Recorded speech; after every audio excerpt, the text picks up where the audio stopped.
Hello, hello. Welcome, everyone. Gonna wait for the numbers to go up a little bit.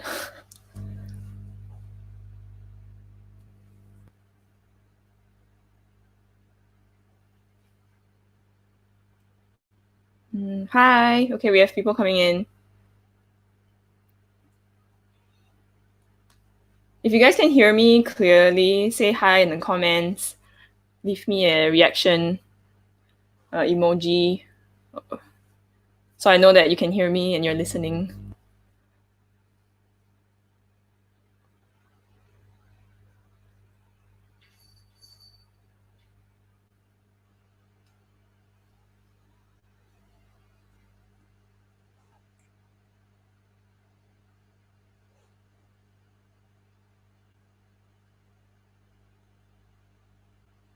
All right, all right. We have some comments coming in. Hi, hi. Thank you for joining us. Has everyone had their dinner yet? Or are you eating dinner right now? Who's having dinner right now?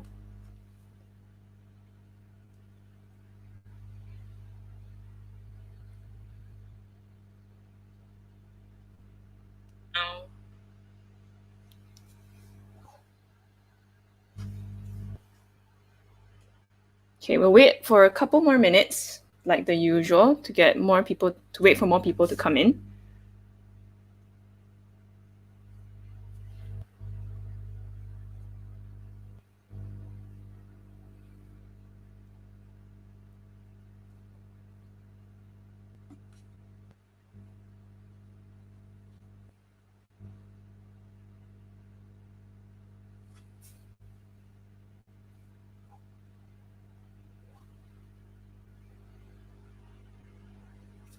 All right.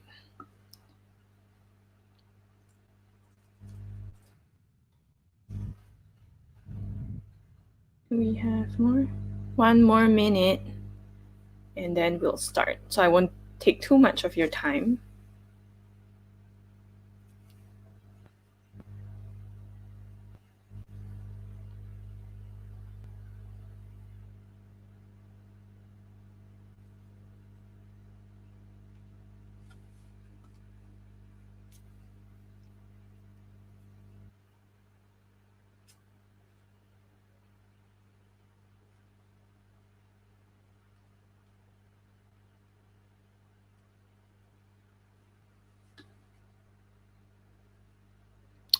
All right. Okay, so I won't delay any longer. So as I go through the introduction for Open Academy, then we will wait for more people to come in, hopefully. So let's just begin. Thank you guys so much for joining us today or tonight. I know you probably are quite tired from a full day's work, but it's good that you're here. Join us, and hopefully, you learn something today.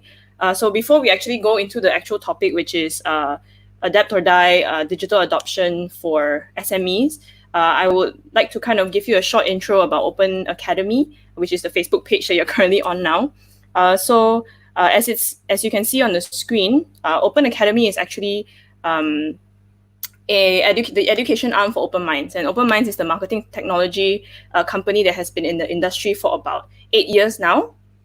So we have actually been servicing quite a number of clients, over 100 different brands across Asia, across Europe, all over the world, internationally. You can also see us on different media platforms as well. So if you Google us, whether it's Open Minds or Open Academy, you should be able to find us on some media platforms. And we also influence about thousands monthly. We influence people around the globe through talks, seminars, and conferences, even webinars like this on a monthly basis.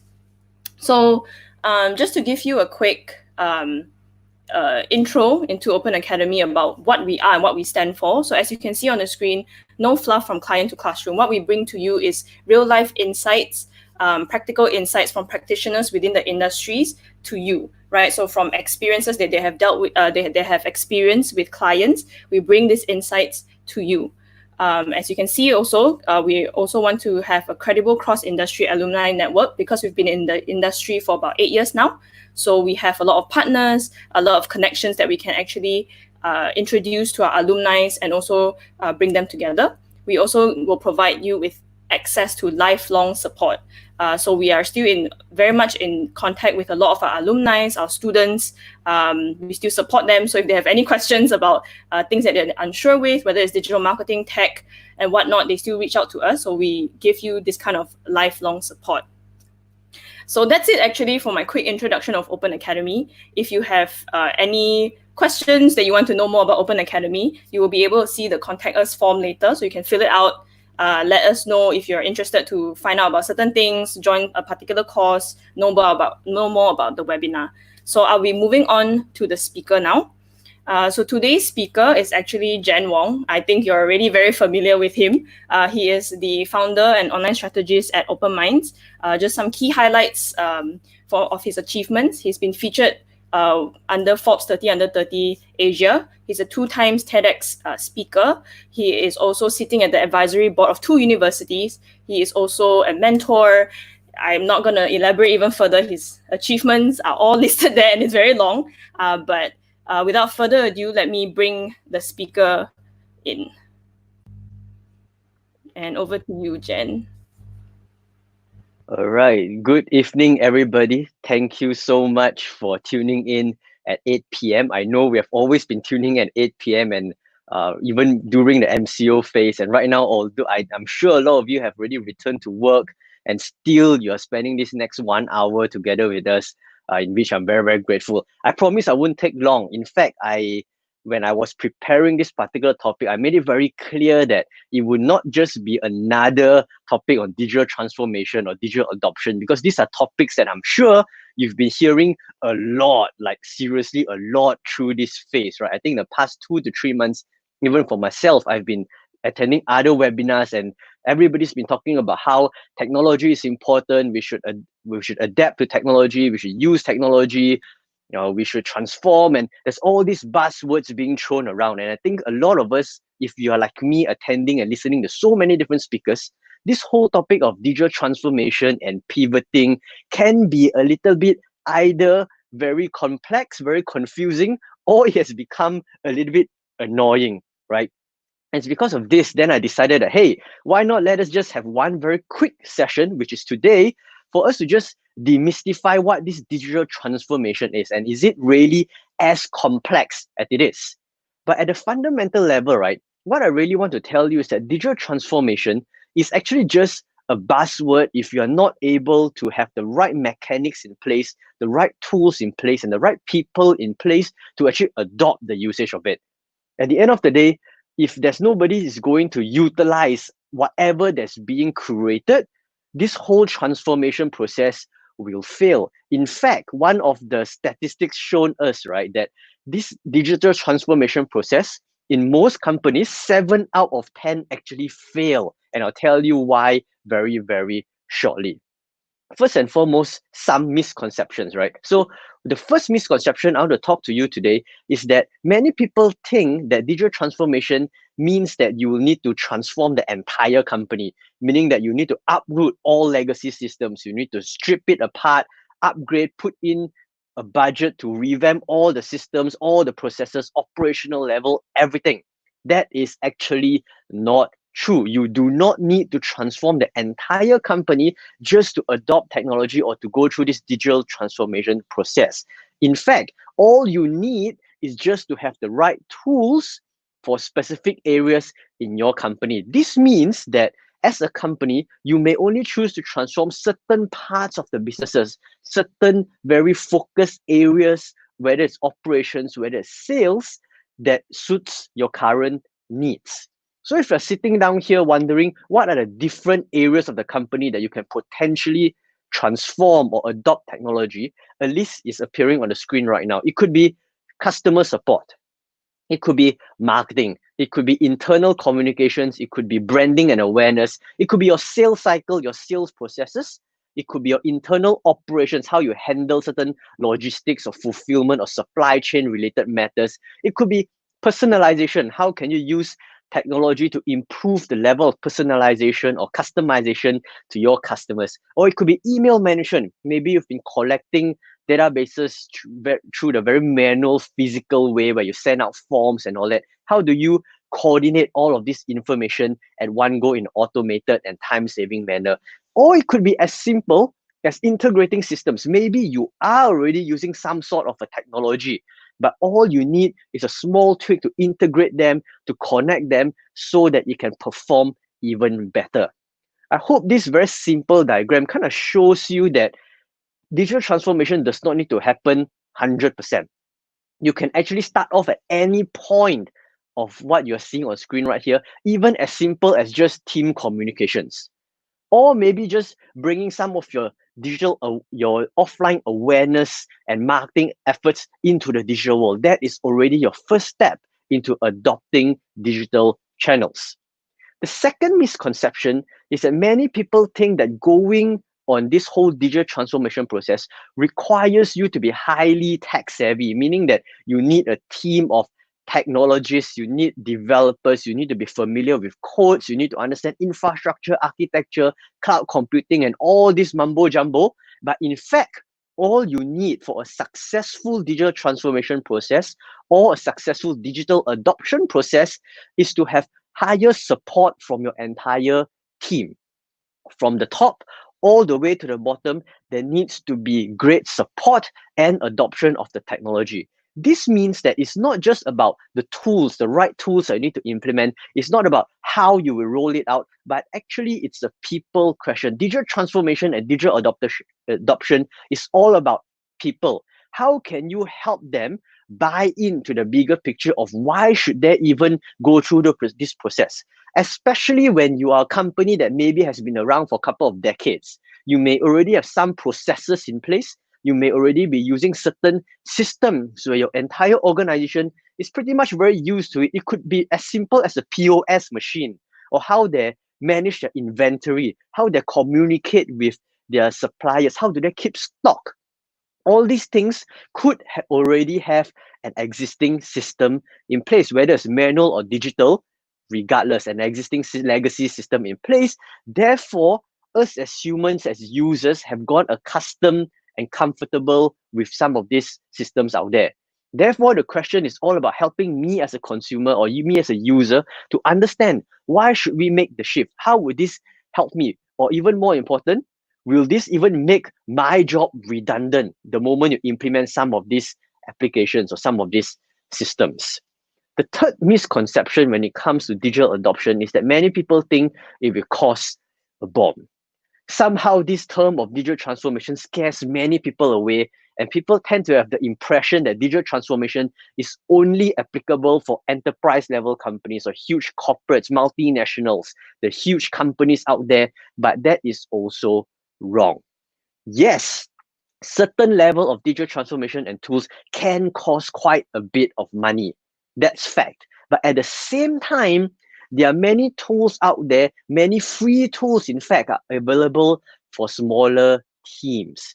This means that if you are listening and no matter your team size, whether it's just a team of 2 people, 5 people, 10 people, 20 people, there are tools made available for smaller companies. You do not need to be a multinational.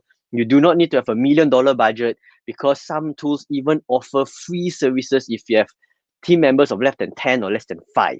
And this session is exactly created to share with you some of these tools so that you can immediately take action upon for your business going through this whole digital adoption or digital transformation phase. But based on these 3 misconceptions, this actually tells us 3 things. The first thing is that it's very important for all of us as business people to choose the right technology that fits into what we need. Remember that diagram I shared with you in one of the misconceptions earlier, whereby different functions of your company will have or will allow space for different tools and softwares and systems to help you. So it's important to choose the right technology that's able to support that function, to fulfill that function, whether it's to bring down costs, whether it's to help you increase productivity, or help you even organize things better. The second thing that you need to know, or from the misconceptions, it also tells us that employee training and employee buy-in is extremely important. So again, it's not just about the tool, right? Although it's important to select the right technology, but at the end, people is also very, very important. And last but not least, the third thing is that you need to define the end goal and the why. This has to be very, very clear. Without a clear purpose, without a clear why, a clear explanation, especially to the team or to your employees, as mentioned earlier, many of the digital transformation projects actually fail simply because there's no buy-in. It becomes so confusing. People start being caught at the center, not knowing which system they should be using. They do not know what is it used for, how did it benefit them, and that caused the failure of many, many digital transformation or adoption process. So before even going to the tools, I just want to share with you a simplified framework for digital adoption. So for those of you watching and you're wondering how can you even start thinking about digital transformation or digital adoption, I'm going to simplify it. Usually it has a lot more steps, a lot of sub-steps in between, but I'm just going to summarize it to 3 steps based on the observation that we've seen from the misconceptions earlier. Nothing new, we have talked about this. The steps is as follows. It's very important, number 1, to define the end goal and the why upfront. That's the first thing. To choose the right tech, that's second. And then to train your employees, third. All right. I'm going to go one step deeper just to help you understand better. When we talk about defining the end goal and the why for your digital adoption process, you need to be able to quickly identify, is it because that you want to digitize certain product, digitize certain service, digitize certain process?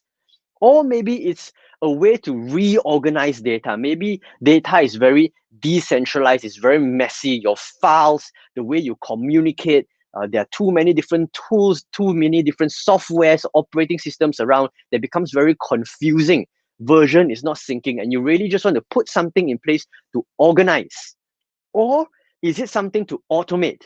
Maybe it's from a customer service perspective. Maybe it's a data collection. Maybe it's related to data integrity, that you want to make sure that there's only one record of a certain data at every point of time. Maybe it's an automation of communications where report will automatically be generated, saving you a man day or two.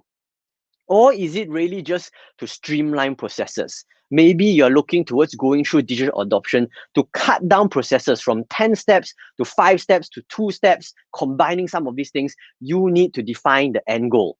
Because if you are just adopting technology just for the sake of a trend, or just because someone told you it's great, or because I'm going to introduce to you some of the tools that you can use and you're just going to implement it, that is not going to work. You need to have a very clear end goal, be it digitizing, organizing, automating, or streamlining. Then comes into technology. Now, this is actually the easier part. Contrary to popular belief, many people think that selecting the right technology is going to be very difficult because of all the tech jargons, and it's going to be confusing, and they don't know what is good, what is bad. To be honest, it's not too difficult. All you need to look at is these 5 different points when it comes to choosing the right technology.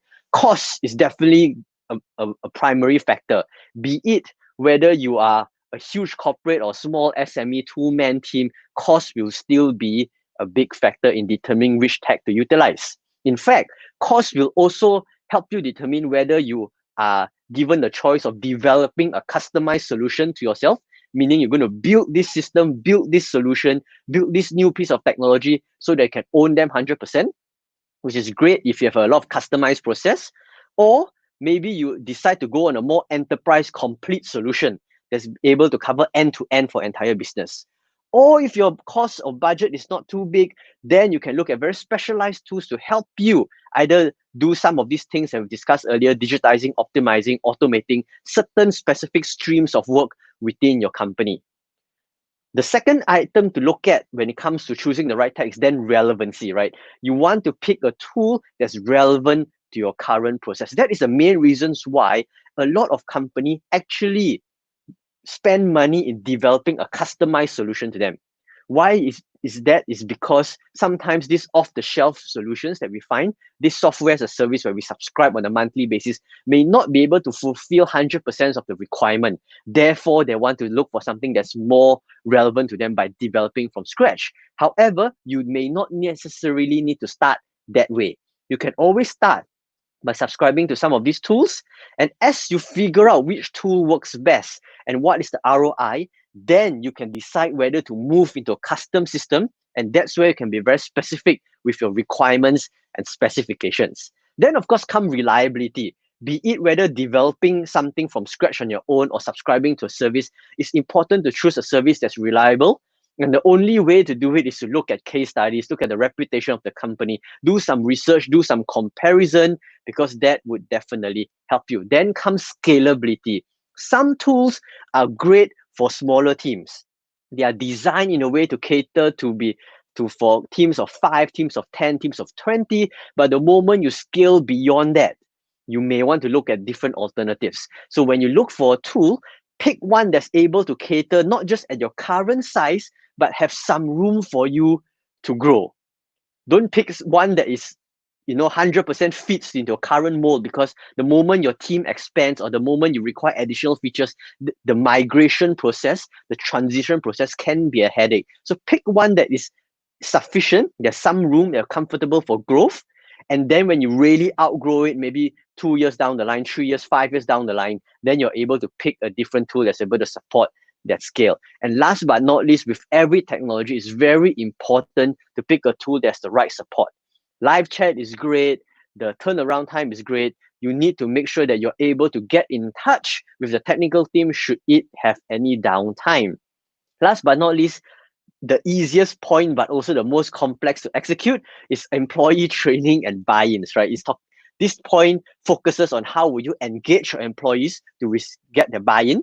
How can you empower your managers or you empower employees to utilize these tools and let them figure it out and fail and make mistakes, and how can they rectify it, right? The empowerment is very important, because a lot of times in organizations, as an employee, you are afraid of screwing up. You're afraid of making a mistake. You're afraid of crashing the new system. You're afraid that you click the wrong button and something happens and you're at fault. And sometimes us as employers also pin the blame on them, in which creates this fear of not wanting to move forward. Therefore, empower them, engage them often, make sure you get that particular feedback. And most importantly, a lot of organizations forget about this, that is to lead by example. If you expect the entire organization to be transformed or to adopt a new technology, regardless of your age, you need to understand that tech as well. You need to use that tech as well. You need to champion that tech in all the conversations, in all the different scenarios that the tech is being implemented for, right? So these 3 steps, if you're able to follow and accomplish this is the digital adoption framework. Not too difficult, right? So let's just jump straight into the 6 areas that you should be looking into and the type of tools. Now, to be honest, there are many other areas available out there. I can't go through every single one of them because that would take too much time. So what I've done is I've only picked up 6 areas that we quickly go through. And the main purpose of this section is to just leave you with some tools so that you can check them out. Disclaimer, none of these tools are a direct affiliate of ours. We don't make any money out of this. We are just sharing with you some of the most commonly available tools out there that can be helpful to you and your business. The first one, let's start off with something very easy: communications, particularly internal communications. I think a lot of us tuning in right here, right now, would be already very used to some of these tools, right? All these logos would probably not be foreign to you. Zoom from Microsoft, Microsoft Teams that is at the center. You have Zoom that's taken the world by storm, surpassing Microsoft. You have Skype that is also available out there for some time. But I'm sure that you've also seen some unfamiliar logos, right? If you're not familiar, the one at the colorful one at the center, that's Slack, and then there's Asana with the 3 dots, Trello with the 2 bars, and then the one that has somewhat like an angel wing, that's actually Ding Talk. But all these different tools actually has its pros and cons. So by picking them, there are some key considerations you want to consider before even subscribing to some of these services. For example, even with Zoom, right? At different packages from basic, pro, and above, there is certain limitations and features that gives you access, similar to all these different tools that you see on screen. So some of the key consideration that you want to put out is the number of users. Certain tools allow free usage up to a certain number of users. The moment you exceed it, then they start charging you. So you want to check out what is the base limit that they're allowing you for. You also want to compare the features. Which of these features are more important to you? If you're looking for just something basic to make calls, to just converse, maybe Google Meets would be great because that's your basic. But if you're looking for something a little bit more sophisticated or something that supports large scale conferences, maybe of 100 people, or you're constantly conducting webinars, then you want to look at a more premium version of Zoom maybe, or maybe subscribe to even Cisco's WebEx. During this season, they're giving out free credits because of the pandemic. You may still be able to take advantage of that. But other than just the features and the users and even price point, one thing that you also want to consider for internal communications is the third point right there on the slides, is the overall ecosystem that you're subscribing to. Now, some of these tools that you see on screen have its own dedicated ecosystem that may not work very well with others. For example, Microsoft Teams works the best if you're all subscribed to the Microsoft ecosystem. If you're using Teams, you're using Microsoft Office 365, and you're using Outlook, this entire, or SharePoint, all this entire ecosystem will work very well with one another. If you're into Google Meets, it's great that you're on the Google ecosystem with G Suite and Gmail and the entire thing. Some platforms though, like Zoom, plays very well with other ecosystems as well. For example, Google. Same goes to Slack, same goes to Trello, same goes to Asana. So you will want to even do a little bit of research to consider if it's worth going into an entire new ecosystem that you're not familiar with. So if you have not started with any of the ecosystem, that's great, that's easier for you. But if you're already using some of these tools, you want to somehow consolidate them so that you won't need to reset up every single account for every single platform over and over again. Some examples for you to consider. If you're not familiar, there's this tool called Slack that has been one of the most used communication platform for a lot of teams and companies globally. So even fashion-based companies or across different industries actually use Slack for internal communication. One of the best features of Slack is that it actually it works basically like WhatsApp or any messaging platform that you can find, but it's designed for workspaces. This means that you can create multiple groups via hashtags. You can only allow access to your team members that belongs to your companies, and you can also configure which team members has access to which type of group. So at every point of time, you're always containing and keeping these conversations into a single platform.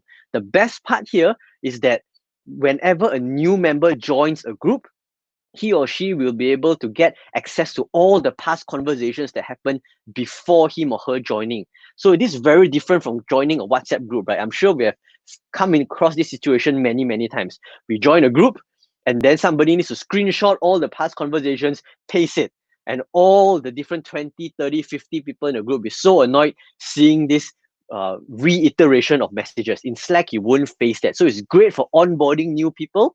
It's great for even integrating other tools like Google Calendar or certain task management apps like Asana or Trello into Slack for management. A lot of companies are already moving into this platform. Again, there is a free package. There's also a paid version. Feel free to go and do the comparison. But there are also tools that are a little bit lesser known, like DingTalk, right? So DingTalk is China-based, but a lot of companies are also jumping on board using DingTalk for this one particular reason. DingTalk is actually great to manage employees in taking their attendance. So there's a check-in feature that allows people to clock in and clock out. At the same time, also to allow employees to key in certain key information of the tasks that they're doing. So it's been a tool used in many companies to actually track, especially if you have a team of people in sales or requires to go about and speak to a lot of people, they're always out of office. DingTalk is an interesting tool to actually check out to manage this entire process via mobile. And then, of course, you have Asana, right? So there are a lot of companies out there as well using different task management tools. Asana is one of our favorites. We use this within OpenMinds as well. What we do with it is where we split our team members into different task lists, and the entire company, every employee, every team member will be able to log their tasks to Asana. This allows your managers to have better oversight over everything that's happening with individuals across your company. The second category is external communications. This is relatively easy. We are talking about messenger apps. I'm sure you have seen all of this before. WhatsApp for Business, WeChat, Telegram, Facebook Messenger, and there's so much more out there. How to pick the right tool? Very simple. Make sure that your audience are actually on these platforms. These four logos that you see on screen actually represents almost the entire world's population already, but in separate segments or in separate industries or even countries, you want to pick the platform that most of your audience are already using and already used to. You may also want to consider whether some of these platforms has the capability to do remarketing for advertising. Some of these platforms like WeChat and Facebook Messenger allows you to send out ads to your followers, which is great if you want to extend that remarketing aspect of your advertising efforts. And last but not least, also the automation capabilities. Thankfully, all four of these icons you see, these four companies actually allow certain level of automation, whether it's using chatbot or using certain simple reply out of office feature that will help you respond to your customers a lot quicker. But one feature that you also want to consider, in which is a simple add-on to your messenger marketing efforts, is to use what we call a deep link. I'm sure you've been faced into a situation where somebody publishes an ad on Facebook or whatnot, and then there's this text that they put, contact me on WhatsApp, and then they place their phone number, right? And it's going to be very annoying. I'm sure you have faced this before. You actually need to add this person into your contact book before you can actually WhatsApp the person. You don't need to do that. The right method to do this is to use what we call a deep link. You can just search this up, Google this up. There's a lot of guides, but to cut it short and simple, this particular URL you see on screen right now, if we to replace that 60123, the digits into your phone number, anybody that clicks on that link will automatically trigger WhatsApp to send you a message without having to add you into their contact list. This works also for Telegram. This works also for Facebook Messenger. You just need to find the correct deep link format. So you can Google that and find that out on your own. It's very, very convenient for your customers and also for you. Some examples of messaging externally. I'm sure you have seen chat integration that you're able to trigger, whether it's Facebook or WhatsApp chat directly from your website. There's messenger ads that we spoke about, two types of messenger ads. One of it pushes into your home screen, one pushes a message directly to you as though somebody is talking to you. So as you can see on screen right now, Ben and Jerry's actually ran a sponsored message ad campaign using Facebook Messenger, where this particular message was sent directly into the customer's message. They will be able to click on it, open it, and interact and chat with you directly. So that's one way to expand external communications. You can also use Telegram's broadcast feature. You can create a group, add members to it, add subscribers to it, and from then on be able to push messages.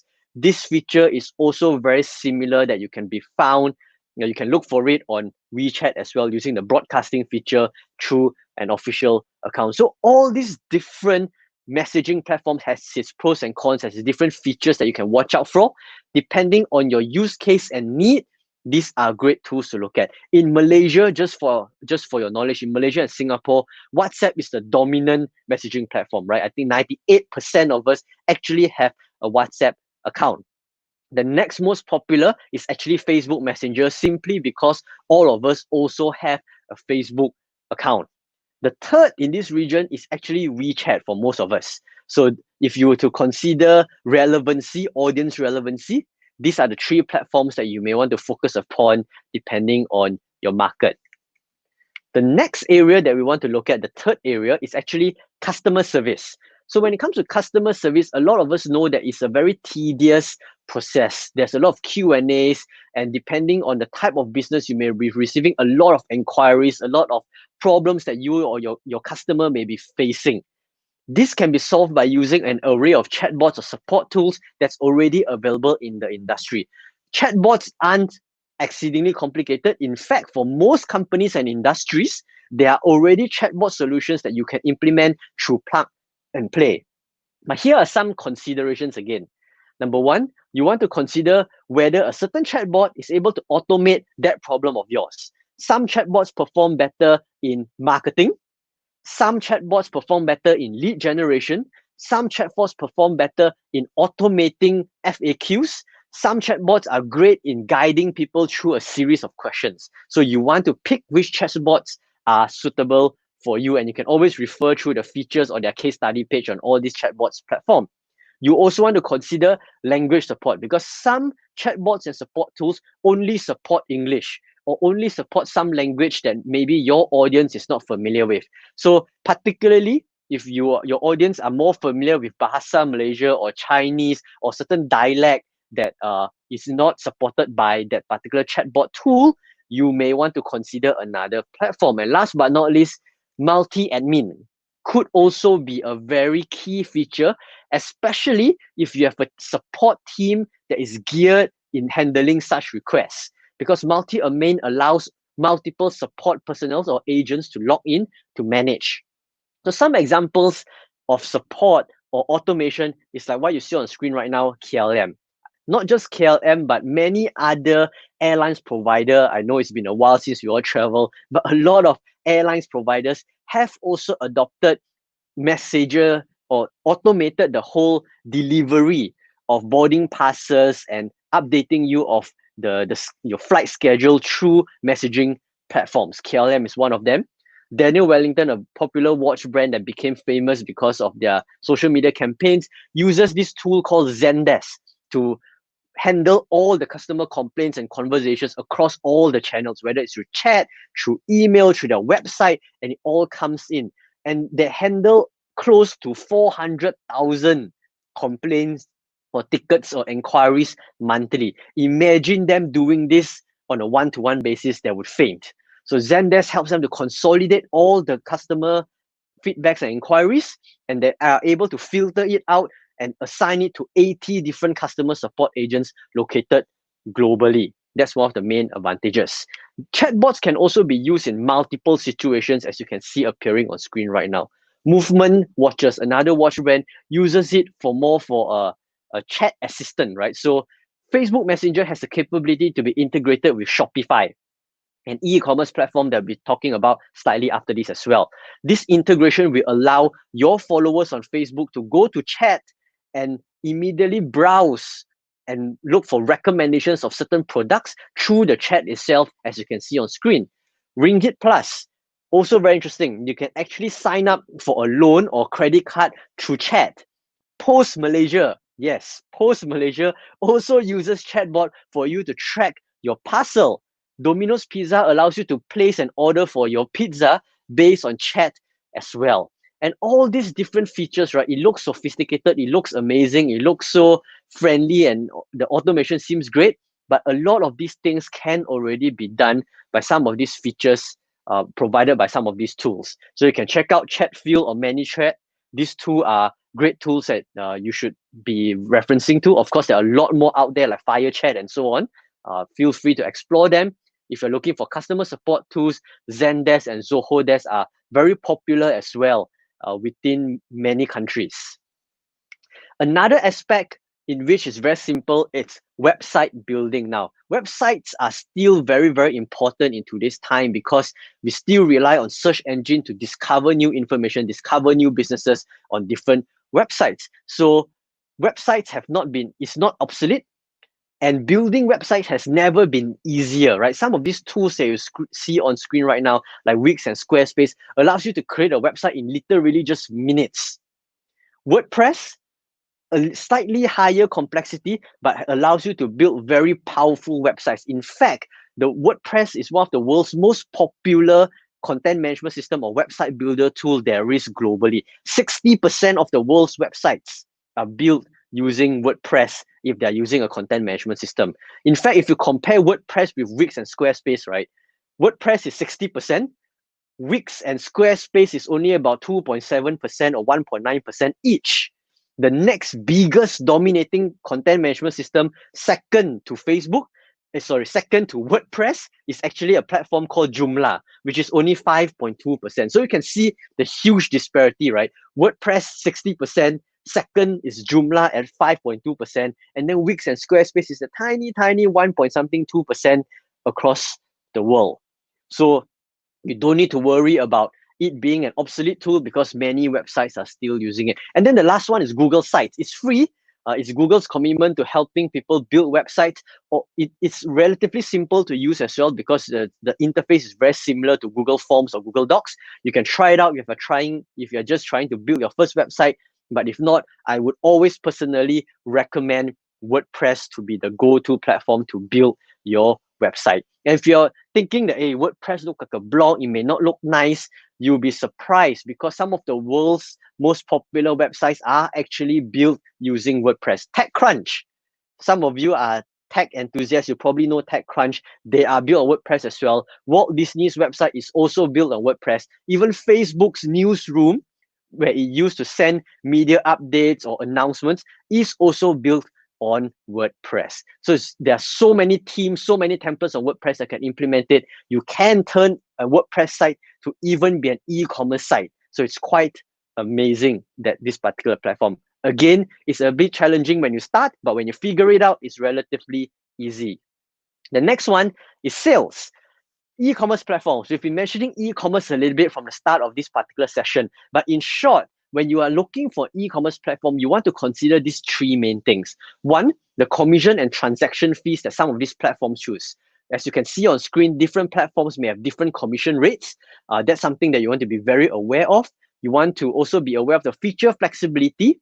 And last but not least, your inventory size. Because sites like Shopify actually limits the number of inventory that you can have on your store. If you want more, you pay more. But sites like e-commerce and Shopee and Lazada may not have that restriction. So you want to be very careful in some of these terms and conditions of features as you explore. Out of the three over here, obviously Shopify would be the easiest to set up. Within a couple of minutes, you can have a shop running. Even if you're tech illiterate, setting up the store is just a matter of multiple clicks. But if you are not wanting to build your own site, then marketplaces like Shopee and Lazada would be a good alternative for you to sign yourself up as a merchant. Recently though, Facebook also launched their own Facebook shop, which is a great addition to many of us, especially if you run a small business and you do not want to invest in Shopify and any of these tools I've shared with you earlier, because Facebook shop is actually free. So it's, as you can see on screen right now, there is a view shop button on your Facebook page that you can activate, and you can configure what appears over there and configure how you want to accept payment, whether it's through credit card or different supported payment gateways. Again, if you use Shopify, Facebook shop is automatically already supporting Shopify, so you can pull the contents of your Shopify shop all the way inside Facebook itself. This means that all Facebook users, your followers, no longer need to be redirected to the external website. Everything can be accessed directly through the Facebook app. And one biggest advantage of Facebook and Instagram shop right now is that because of the billions of users they already have globally, they do not need to install separate features or separate apps to access this feature, which is a great usability case study for you. But what's even more exciting is that both of these platforms, Facebook, Instagram, will be launching live shop very soon. This means that you can have a live session, something like what we're having right now, and eventually I can have a shop now button at the bottom where you can really click and buy a product that I'm promoting. For example, maybe my clicker or something that I have at hand, right? So that would also boost up the potential for you to perform e-commerce or social commerce transaction directly through social media. We are approaching the end, and before I even go and close all of these things, I want to talk a little bit to you about e-wallets, right? Because we talk about e-commerce and we talk about the whole marketing aspect. The whole rise of the e-wallet industry has actually encouraged many people to spend easily and more using their e-wallets. Why? Because the traditional payment gateways like Stripe, like PayPal and iPay all this, not to say they're not reliable, they are great payment gateways, right? But I'm sure that if you've experienced it before, some of these web-based payment gateways can be a little bit cumbersome. And some of them requires you to tie your credit card and you need to key in all this information, still receive a tag code or CVV code from a bank before you can actually perform the transaction. But e-wallets does it almost instantaneously. Dangerous for consumers, great for brands, right? So you want to take this opportunity to consider which of these e-wallet platforms that you want to sign yourself up for. The good news is that a lot of these e-wallets are really looking out for merchants to come on board. Therefore, they're waiving a lot of costs. So you may want to take advantage of this situation to speak to them to see what kind of a deal you can get.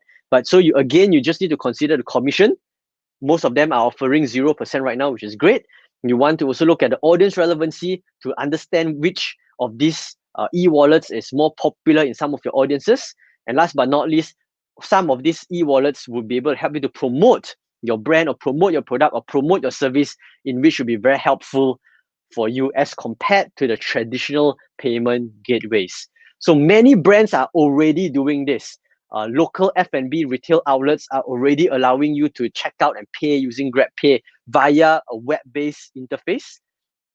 Apps like Zalora, if you've shopped on Zalora, you can see that GrabPay or Boost is right now a payment option.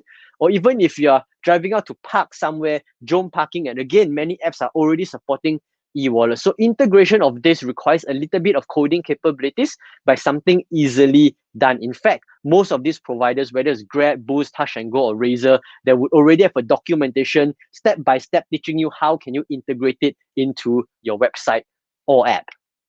Last point, the sixth area that I want to talk about is sales. So lead generation, right? A lot of us want to do this and we want to automate the entire lead generation process, and there's quite a number of tools that helps us do this. However, to consider the right tool, because there's really a lot of tools out here. In fact, lead generation could come down to multiple subcategories. It could come down to email automation, it could come out to funnel building, A/B testing, landing page optimization, and analytics. So there's a lot of things to consider in terms of features, but to simplify it, you want to look at these three things. One, the number of subscribers or the number of channels each of these tools can provide.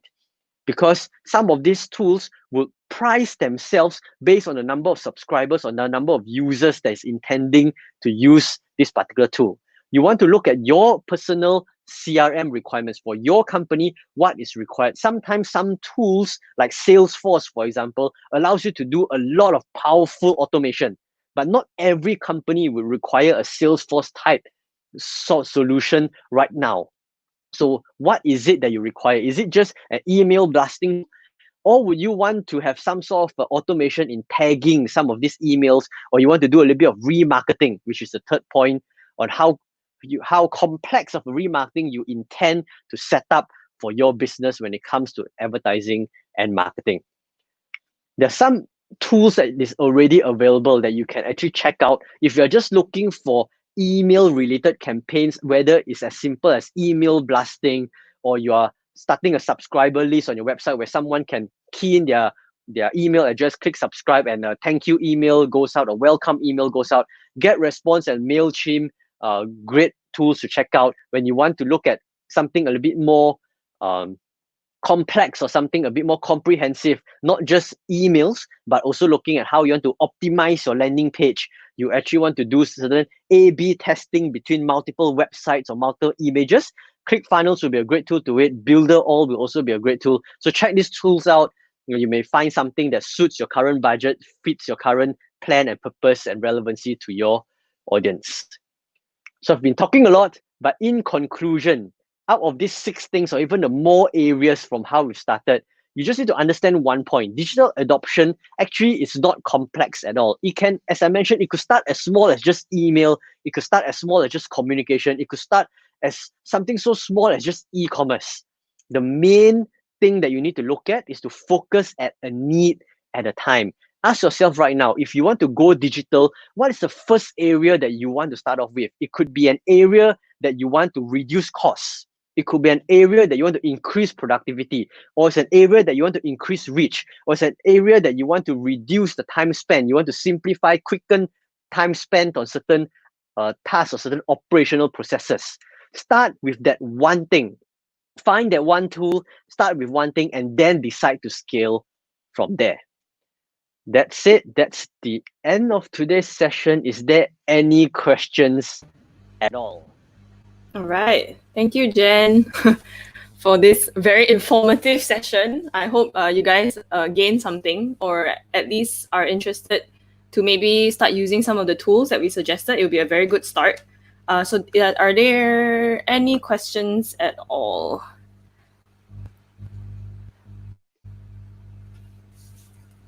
Mm,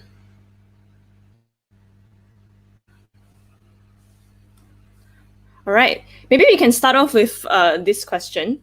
You mentioned that there are 6 areas to look into. At least, I mean, 6 out of a bunch of different other areas. But there are 6 areas that you mentioned.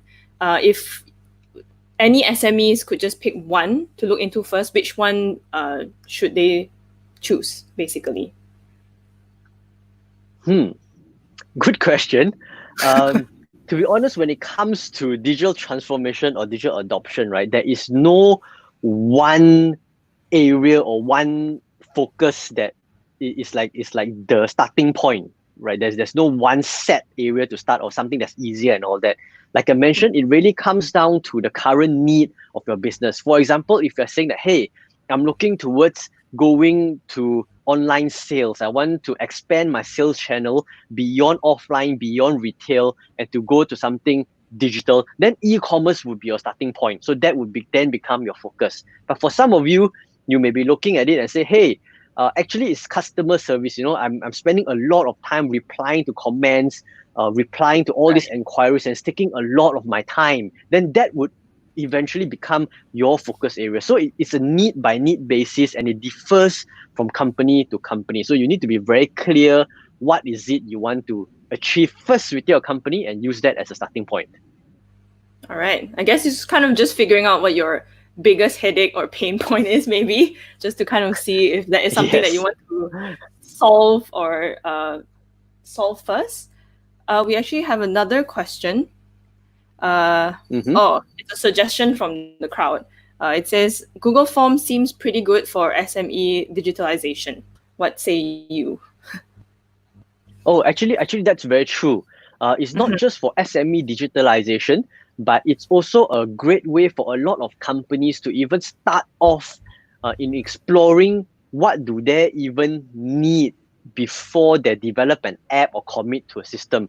Many people think that this whole Google form is just basically a questionnaire or survey, which you are right.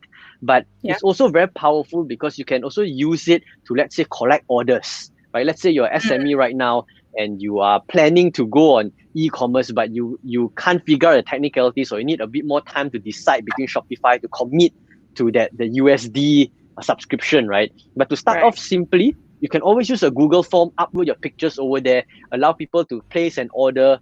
Yes, you may not be able to integrate payment and all that into it yet, but at the very least, you will have a feel of how an e-commerce store is going to be like. Somebody can fill in the information, they click submit, you receive an email, and then you can communicate in terms of payment and whatever not. Or you can allow people to upload their receipts, place your bank account number over there, get people to bank in, upload their receipts. That's a great way. So this whole form, Google form that's created and is free, has already enabled many companies to so-called creep or take that first half a step into digital adoption and transformation. So that's a very good suggestion, actually. Right. Yeah, the keyword is it's free. So if you want to find a place to start, I think Google Forms is a very useful place. You can also gather quite a number of data. You can export it out into a Google sheet or even an Excel sheet. Everything is in kind of one platform. So it's quite useful. So there you go, guys. The secret is Google. I'm kidding. But the secret is Google Form. So I think that's a good way to start. I think you mentioned in the beginning that getting your team's buy-in is quite important, right? So how do you ensure that your team gets the proper set of trainings for whatever tool or technology that you kind of bring into? That is a difficult one. I think a lot of companies actually sees this as the biggest challenge because, to be honest, it's very easy to so-called transform digitally, right? All you need to do is get a tool, a software, and then announce to the company to say, okay, guys, today we're going to use this. So implementing it is usually least of the problems.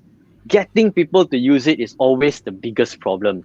So we have worked with different clients in the past, and depending on the size of the organization and what's the make of the organization, there are various ways in approaching this. So one of the ways is to do a parallel launch, meaning that you don't override your old system or the old processes immediately.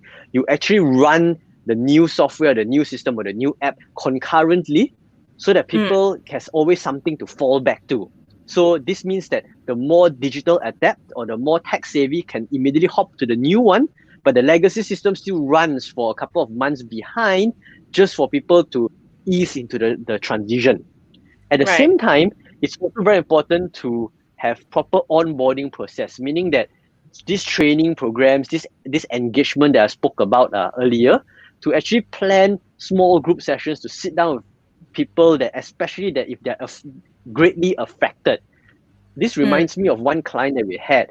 It was a departmental store, and the entire store with mixed up with different categories, right? You have the groceries, you have the men's, women, and home and all of that. And every department, every category was okay going to this whole digitalization phase, but the grocery level actually faced a lot of resistance. There were a lot of lashbacks. There were a lot of dissatisfaction, saying that why do we need to do this? Do you know how many tens of thousands of products we need to migrate and all that? So what happened was there was a lot of conversations, like a lot of small group conversations from the ground level, from the people doing the stock intake and inventory, the person scanning the barcode, the person making the payment at the POS counter, the person managing the inventory, putting in the barcodes and stickers, the pricing. There's a lot of all these micro conversations just to make sure that they understand and how Yeah. this new feature will be able to ease their workload.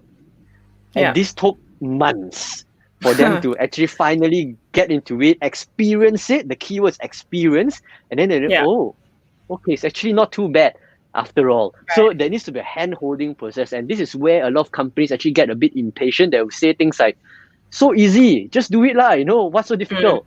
But forgetting that there are some people that really struggle for multiple reasons, right? So bringing through a process over a period of time would definitely help. Yeah, I think it's a good, maybe a good thing to also answer why, kind of like why we're doing this in the first place. Like your team, I mean, a lot of the times I think people just say, okay, this is good, so just implement, but they don't know why it's good. How is it good for Yeah, me? I have to learn something totally new. So maybe answering the question why might help your team a little bit, just to at least understand where you're coming from if you're trying to get your team on yeah, board. Maybe the last question. So you also talked about picking the right mm-hmm. technology, and I think there's a lot of tech or tools and systems Mm. and stuff like that that you can actually implement, right, for digital adoption or digital transformation. How does one, or how does an SME know that I have picked the right one? Okay. I think we've briefly talked about this earlier as well. So Mm, it's a combination of two things that we spoke about. One of it is to, if you remember the framework, right? The first one is really understanding why are we doing this. So it's to pick a tool that actually fulfills your primary purpose, because there's no one tool that's able to do everything, right? So again, you need to look into examine whether are you looking for a tool to help you digitize certain things, optimize certain things, automate certain things, or streamline certain things. That's the first basic understanding that you as a company or you as a business first need to understand. Then right. from there, you then need to pick a tool following again whether it's cost, is cost your biggest factor, and you always versus it with the benefits, right? So based on the why that we have talked about, with the cost that you're investing, will the output actually justify it? With, let's say, Right. subscribing to that $5 per month, does it gives you that, does it free the headache of yours in customer service? Does it free that pain of yours in managing all these different email management or data management or inventory management? And that's where you can derive whether this benefit is big enough for you to make the investment. And then last but not least is the relevancy of the particular tool, because you don't want to end up jumping into one particular software, use it, and then it's only relevant to half or less than half of your audience, or your team members are not able to utilize this because it's not catered for remote working, or it's Yeah. catered for a certain group of processes only. And that's where you lose Right. out, especially because companies and businesses tend to grow and scale over time. So if Mm-hmm. you don't find something that you're able to fit within this realm, it's going to be very challenging when the as your company grows. All right. So there you go, guys. Hope he answered all your burning questions. Um, but again, thank you so much, Jen, for sharing some knowledge with us. So before I actually end this stream, I don't want to drag you guys on any longer. I'm pretty sure you guys are tired after a full day. So thank you so much again for joining us. But before I end, we would like to just kind of update you about what's happening with Open Academy. We actually just launched our digital marketing starter kit. So if you're interested to dabble into digital marketing or learn the foundation of digital marketing, what is it? What do I need to start a digital marketing strategy? We have that right here. So if it's bite-sized information, videos on the go, you can watch these videos, content on your phone. We have quotes, we have action steps, we have surveys, we have facts, all listed within this kit itself. So like it said, you can learn all the practical fundamentals of digital marketing. So if you're interested, scan this QR code, key in the link. If you're unable to scan the QR code, you can actually use this promo code because you joined me tonight. So we're giving you a promo code, get a discount for this starter kit, and get started with your digital marketing journey. So that's about it for tonight. So thank you guys again so much for joining us.